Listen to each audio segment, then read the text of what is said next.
Hi, my name is Megan, and I am going to be doing a book talk today on Forget Me Not by Ellie Terry. One of the really cool things about this book is that it is written mostly in verse, so that means that it is like a giant poem.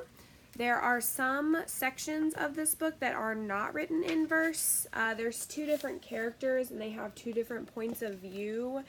And so Callie is really the main character, and her points of view are all in verse, and her neighbor Jinsong, his are not in verse, so it's a pretty good mix between the book being in verse and being more traditional, but all of the sections are really short, so it goes back and forth throughout the whole thing.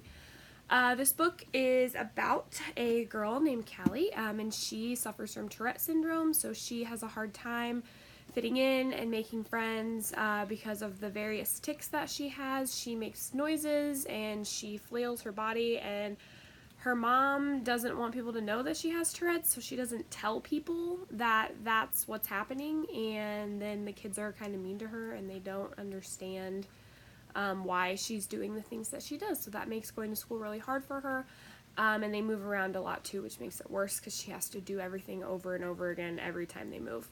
But when she moves, she meets Jinsong, and he's nice to her, and then he's not, and it kind of goes back and forth with, like, are they going to be friends, or are they not going to be friends?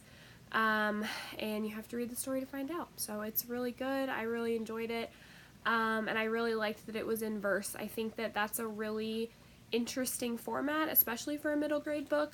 It's really beautiful and lyrical, a lot of it, the way that Callie writes about her struggles, and it also is really good for maybe a reader who is struggling a little bit, because there aren't so many words on every page, and not every page is totally filled, so that might be a good way to introduce readers to this kind of story.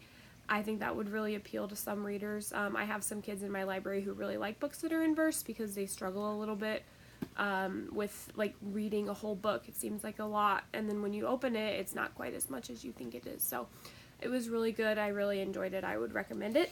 And other books that are written in verse that I would recommend for a middle grade audience are House Arrest by K.A. Holt, Love That Dog by Sharon Creech, The Crossover by Kwame Alexander, and The One and Only Ivan by Catherine Applegate.